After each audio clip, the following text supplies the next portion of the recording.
Hi, everybody. Welcome to the podcast. My name is Father Bill W. I'm an Episcopal priest living here in Austin, Texas, and I want to welcome you back. If you're new, we're kind of exploring different aspects of spirituality, and that's what interests me within the 12-step movement. Got a website called Two-Way Prayer. I hope you go and visit that if you haven't done so already, and doing workshops. We're doing a workshop on two-way prayer.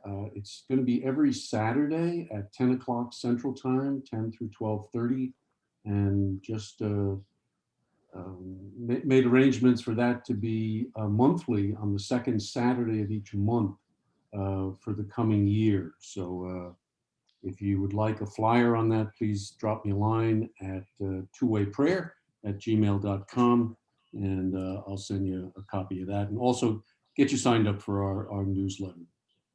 We're doing a series right now on spirituality and religion, trying to sort out what is the difference there. You hear in 12-step meetings all the time, I'm spiritual, but not religious. And there's some tension there that I think is perhaps based on some misunderstanding, some hard feelings perhaps that people have had as a result of their encounters with religious groups. It's important to bear in mind that there is a difference between denominations or sects and a particular religion itself. So, like Christianity and Buddhism and Hinduism and Islam, those would be the major religious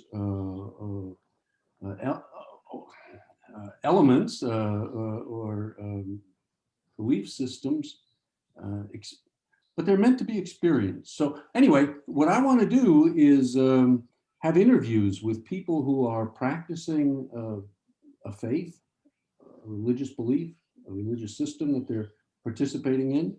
And so that's the course of this series. And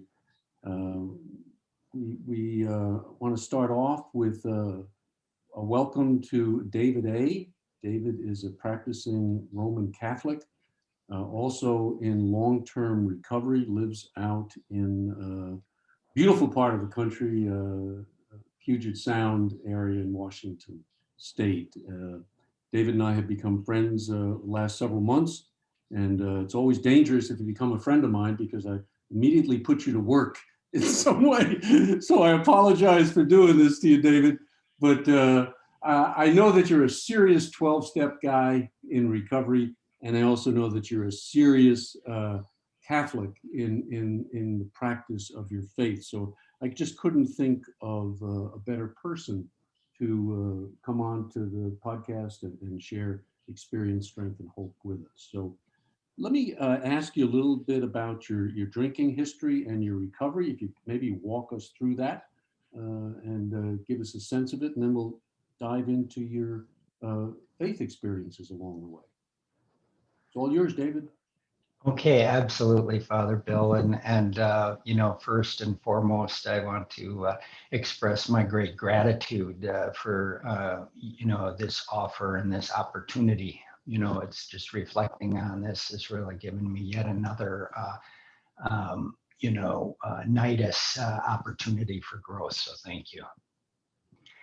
Yeah, I think of, when I think of my drinking career, I actually think of some of my earliest memories when, I don't know if I was 2 years old at a at a fair in our city at a circus, and a clown came and was in my face, and I was so frightened. I soiled my pants and screamed and ran.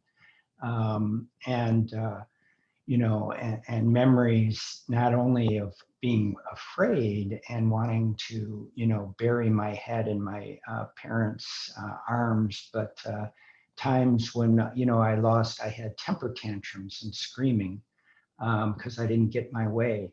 And these to me, tell me that, I think I became an alcoholic when the obstetrician grabbed me on either side of the head and pulled. But having said that, I was recalling, as a freshman in high school, at a boarding school, a Jesuit boarding school in southeastern Wisconsin. Carl Kiter and I went out our first day. They let us off campus to steal 2-3 quarts of Old Granddad from the local liquor store, drugstore. And, drank to a blackout running out in the hills. And, I just, I liked the effect produced by alcohol. And I drank when I could. And I drank to a blackout often. And, but I also had this, I loved to hide in books. And so school would give me, I was a periodic, and as such, and that continued, through professional school, and as I was in training, then I didn't have to study so much, and I would get off of work, and I would dash to the to the bar, and if there was all you could drink for $3, I walked in there and said, I want 2 persons worth. Here's my $6. And I would think to myself, if they had only taught, I love what I'm doing, but it's the people I can't stand. And I just needed to, I just needed to drink. And, it went on like that. But then towards the end, I wasn't a periodic anymore. Alcohol was fun for a period. It went through a long stage of being exciting. But then I was drinking out of necessity. And this caused the breakup of a long-term relationship. And I did a periodic. I moved to Texas with my first job, and I wasn't going to drink anymore. And the last year and a half of my drinking, I wasn't drinking. I was white knuckling it. I had 2 relapses before I got here, and met a woman, fell in love, had a child, then got married, and the floodgates opened with at the very end of that pregnancy, as I was gripped by fear. And I was, drinking through the night, waking up, and, that shaking, drinking a bottle of wine in the morning to steady the nerves. And then it came, a call from the guy at work. We're worried about you. And we think you need to do something. And all the times I had tried to quit for every reason, health and to be a better person. Now my my identity and my professional license, I felt, was at risk, and now I needed to act. So I got the hell out of town. You're a physician. That's right. Yeah. Specialty? Do you have a specialty, David? That would come later as I would get into. No, I'm sorry. That's right. I had gone through training as an infectious disease doc. Okay. Yeah. And you were infected with alcoholism. I was. Yeah. I was totally overwhelmed. So they sent you to treatment and pounded away at you, I suspect. They did, and I didn't know I was an alcoholic. I had, believe it or not, I had rationalized my way out of it, and they had to show me. They had to show me. But I immediately, embraced that disease model and realized that, once I got out, if I was to get better, if I had cancer, I'd go for my chemo, and the meetings were my chemo. Right. Yeah. And you've been sober how long now, David?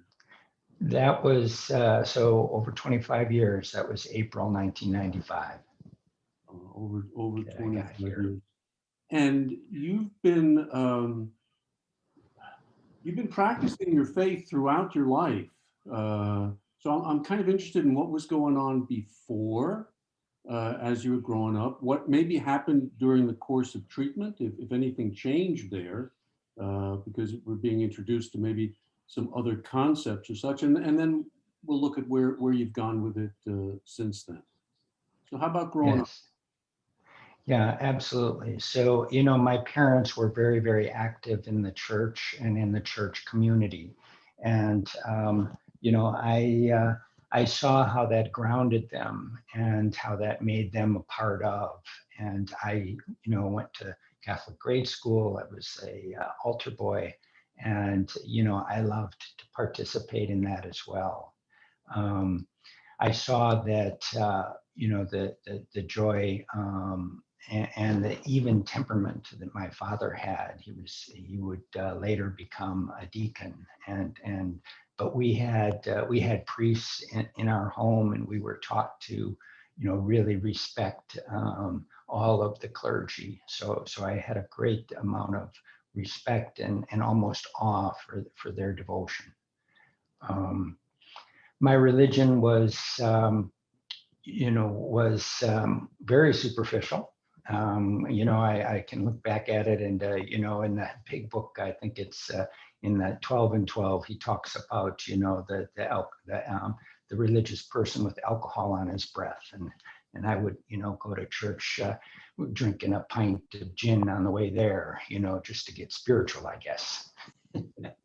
So it was superficial. And, indeed, at treatment center, it was funny, that as you understand him, that I thought, since it was in italics, I thought that meant you didn't have to read it. So I would always skip it. I thought, that it was kind of an absurd notion. It isn't how you understand God. God is God.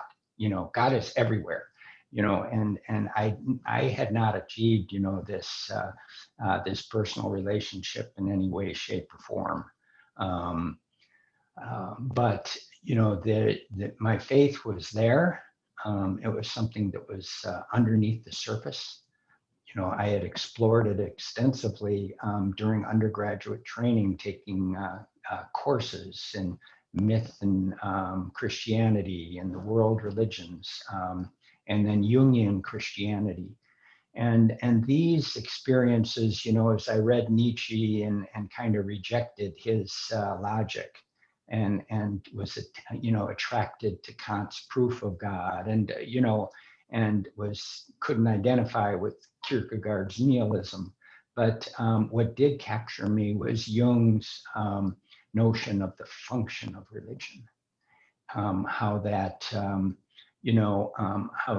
and Bill says it better than anybody else. Deep down inside every man, woman, and child is the notion of God, and I could feel that. I knew it was there, but my relationship was a very superficial one. That really, it would be AA that would nurture this and grow it. Yeah, so coming out of treatment then, it changed. Is that right? It's indeed, it's been a slow process, and I had to be shown. But again, that first night in treatment, Lance put his arm around me and said, "You don't have to feel this way ever again." And I believed him, and he handed me the big book. And I remember flipping through the pages, Bill's story. Who's Bill? I don't care. I'll worry about him some other time. And, we agnostics, you mentioned this in your intro session. It didn't apply to me. So I could skip that chapter. And, the first time through step 2 and 3, it was like, yeah. I got that. I got this. I got that. Right. I got that. Yeah. But it wasn't, it wasn't a block. And I've heard other people talk about how that would be a block. But what it was for me and how I came out of treatment different is this, and that is, and this was more later as time went on, and that I realized that, yes, the three parts to step two, came to believe, I did come to believe, in a God greater than myself. And I did believe that he would restore me, that he cared about me. But that business about being restored to sanity, that took time, that wholeness of mind, that understanding that this was an ongoing process. Where God would heal me. And as I felt that, and certainly as the obsession to drink was removed, I had empiric evidence of his action in my life. Mhm, mhm. And so your practices changed? You're going to meetings, you're involved heavily in the recovery movement. And what's happening on the religious side of things? Well, what has happened for me and is that my religious faith really has offered me a template and the fertile soil to grow spiritually, and and a spiritual program. And as I mentioned, from those first introductions to Jung, I would, in the interval, be introduced to Thomas Merton, and Mm, would read him for, I read him extensively during early sobriety to learn how one's religion can, bring us to a greater understanding and relationship with our higher power.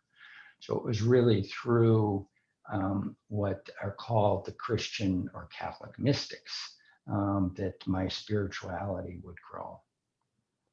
it's interesting. There's in every faith, there's a mystical contingent that are sort of on the fringes of the faith. I mean, it's true in the Jewish faith with the Kabbalah, the Sufis in Muslim. Everyone has this people who are out on the edge. And I just think those are the people who alcoholics and addicts can really respond to. Because I think we're edgy people. Yeah. So Merton appealed to you, and the mystics appealed to you, uh, Right. just like alcohol appealed to you. Yes. Yeah, because they were for me. They introduced me to this transformational element that I was looking for. How to have that spiritual experience without finding it in a bottle. Yeah.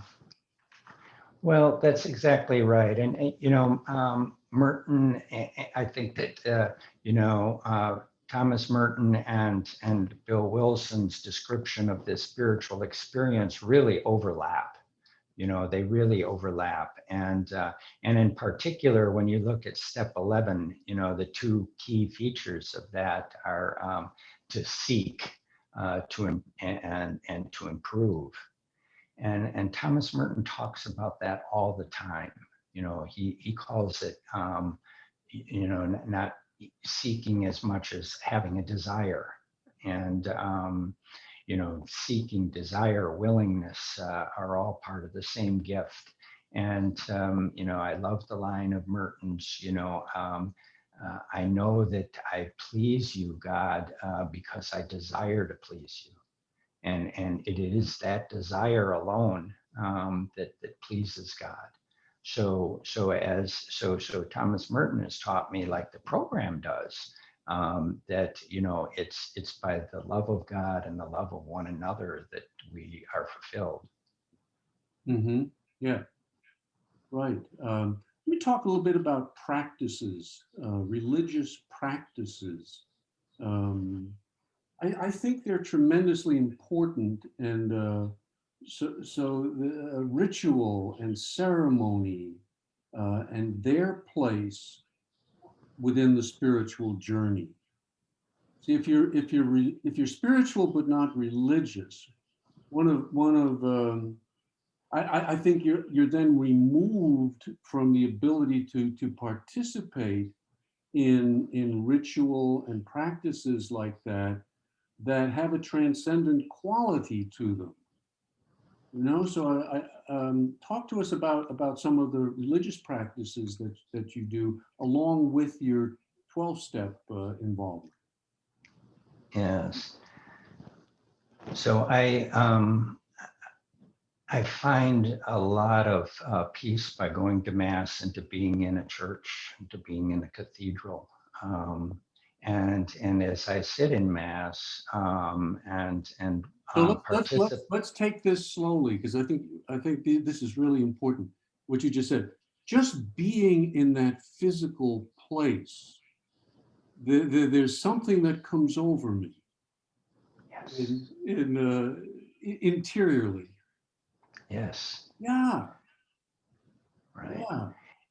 And that was really driven home during COVID. I could go to Zoom meetings, but I couldn't do church online. I Right, had to wait.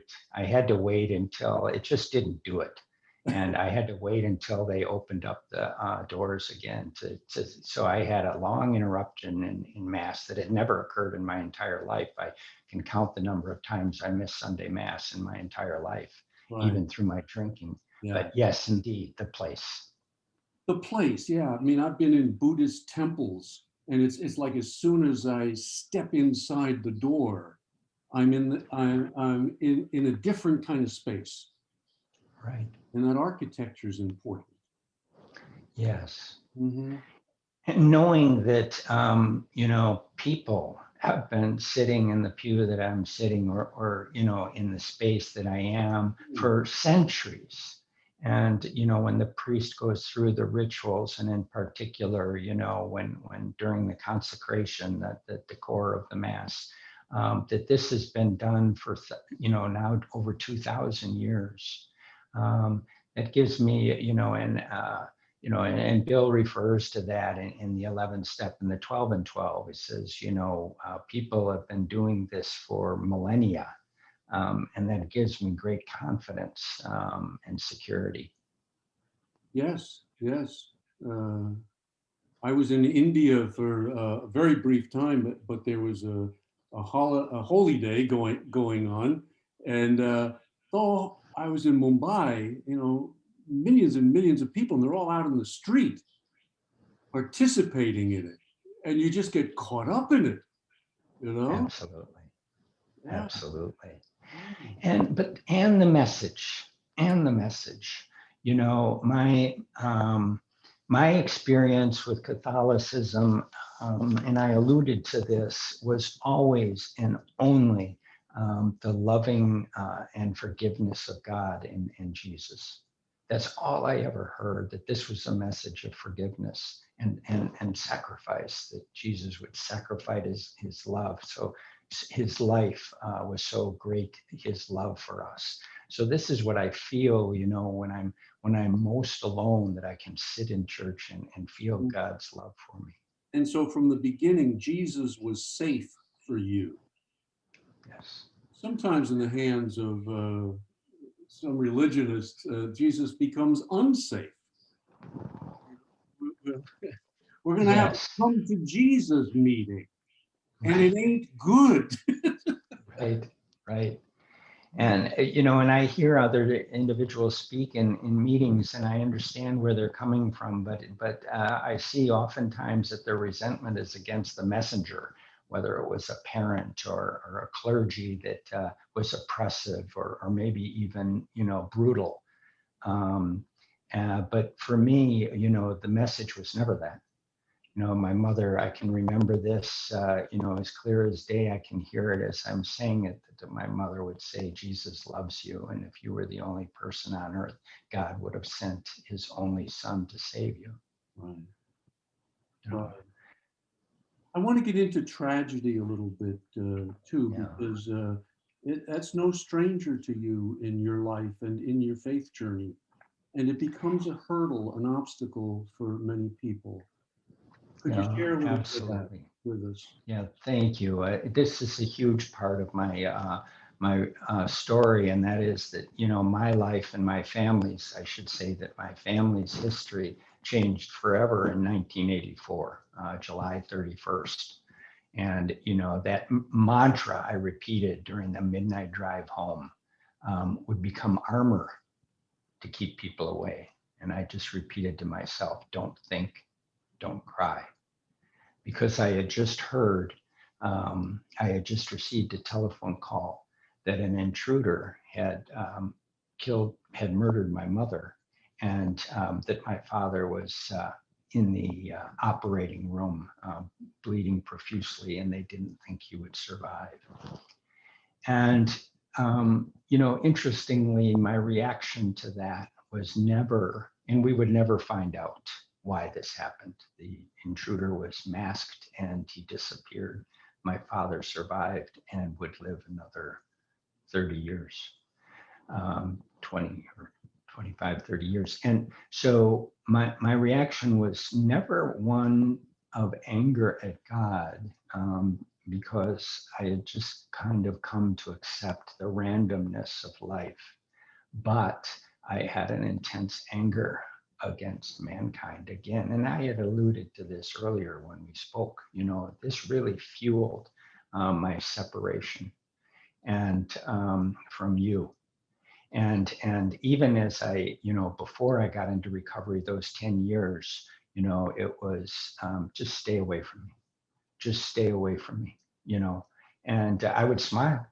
There was all of that, but this I just didn't.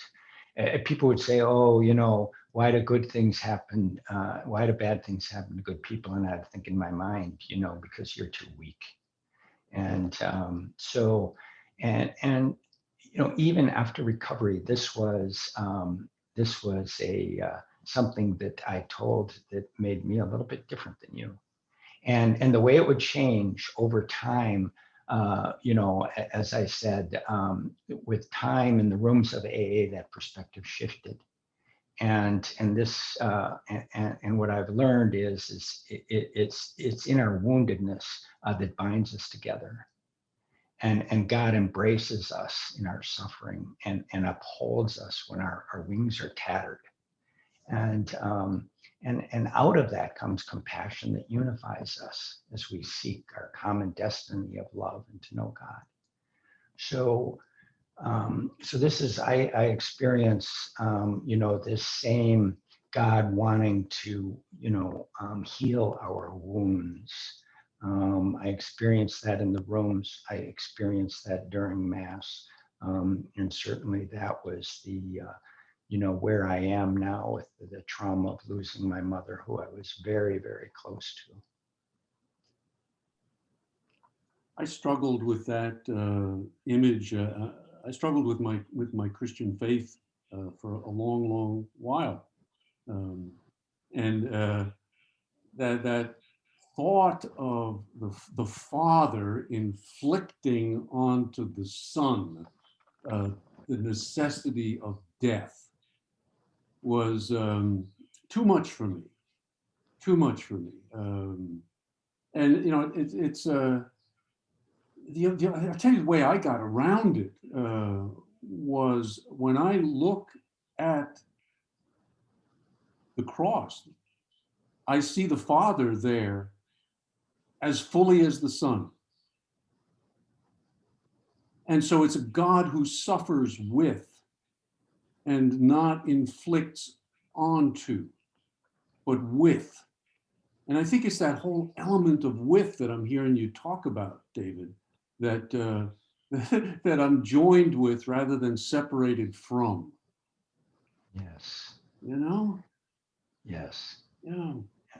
And that line, we tell, there is that story in the Gospels, and where Jesus is asking Peter if he loves him, And each time and apparently the Greek has multiple versions of the word love, and each time Jesus says, "Do you love me?" He uses that form of love that is so deep, the love that Jesus has for us, and that is, "Would you die for me?"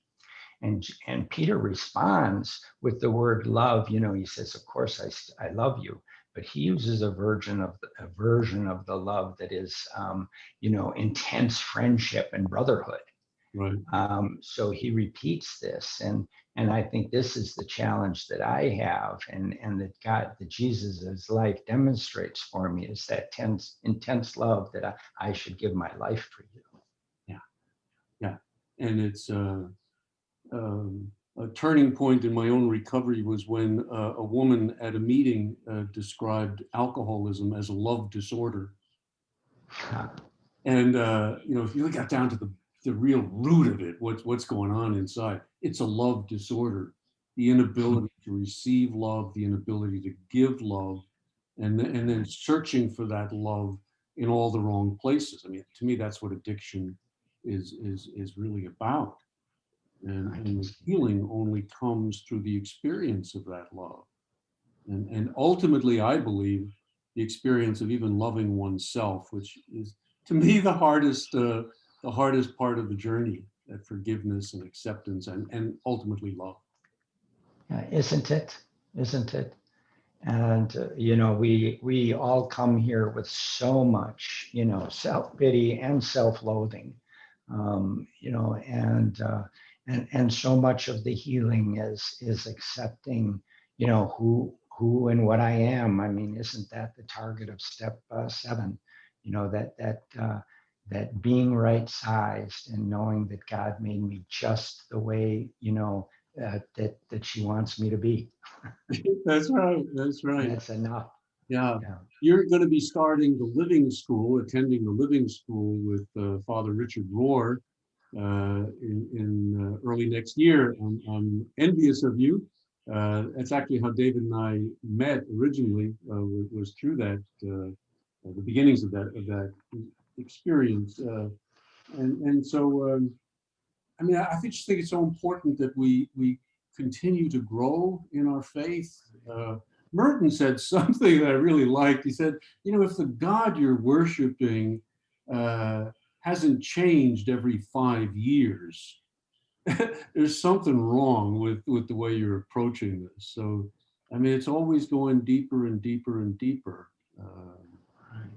Yeah, it's beautiful. And so I did send you a little warning. I'm going to ask you a question at the end of our interview, and that is, if you did have supper with Jesus someday, what is it you'd like to know from him or tell him?